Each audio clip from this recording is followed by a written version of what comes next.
Hindavi Swarajya news, जनतेसाठी एक पाऊल पुढे। पोलिसांवर हल्ला करणाऱ्या आरोपींना पुणे पोलिसांनी घडवली अत्तर।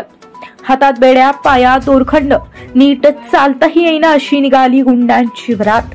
पोलीस अधिकाऱ्यांच्या डोक्यात हल्ला करणारे ते आरोपी सापडले आहेत। कोयता गँगमुळे चर्चेत असलेल्या पुण्यात एका पोलीस अधिकाऱ्यावर वार करण्यात आले। कोयत्यानं केलेल्या हल्ल्यात हा अधिकारी थोडक्यात बचावला आहे। कर्तव्यावर असलेल्या एका सहाय्यक पोलीस निरीक्षकावर कोयत्यानं हल्ला करण्यात आला होता।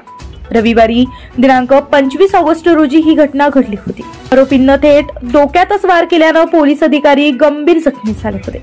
या प्रकरणातील आरोपींच्या मुसक्या आवळण्यात पोलिसांना यश आलं आहे। हे आरोपी कोण आहेत व त्यांना कोणत्या शहरात अटक करण्यात आली याबाबतची माहिती पोलिसांनी दिली आहे। पुण्यातल्या हडपसर भागात सहाय्यक पोलीस निरीक्षक रत्नदीप गायकवाड यांच्यावर कोयत्यानं हल्ला करण्यात आल्याची घटना घडली होती।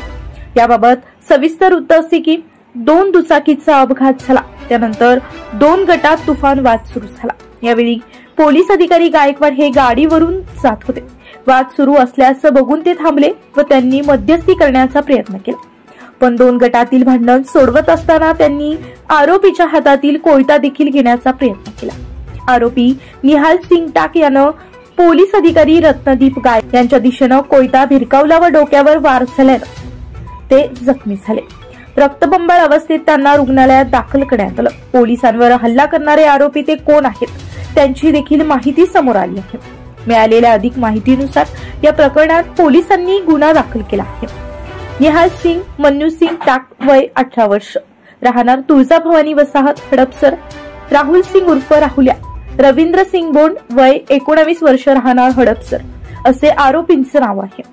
निहाल सिंग टाक याच्यावर घरफोडी, वाहन चोरी, दरोडे, बेकायदेशीर शस्त्र बाळगणे अशा स्वरूपाचे 20 गुन्हे दाखल आहेत। तर राहुल्या यावर दरोडा, हत्यार जवळ बाळगणे, खुनाचा प्रयत्न, वाहन चोरी अशा स्वरूपाचे 14 गुन्हे दाखल आहेत। पुण्याचे पोलीस आयुक्त अमितेश कुमार यांनी या प्रकरणाची गंभीर अशी दखल घेत आरोपींना तातडीनं अटक करण्याचे आदेश देखील त्यांनी दिले आहेत। पोलिसांनी फरार झालेल्या दोन्ही आरोपींच्या तपासाची चक्रे फिरवत शोध सुरू केला।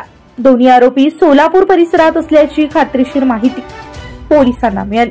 त्यानंतर पुणे पोलिसांनी सोलापूर पोलिसांच्या मदतीनं फरार दोन्ही आरोपींना वरवडे टोल नाक्याजवळ बेड्या फेकल्या आहेत।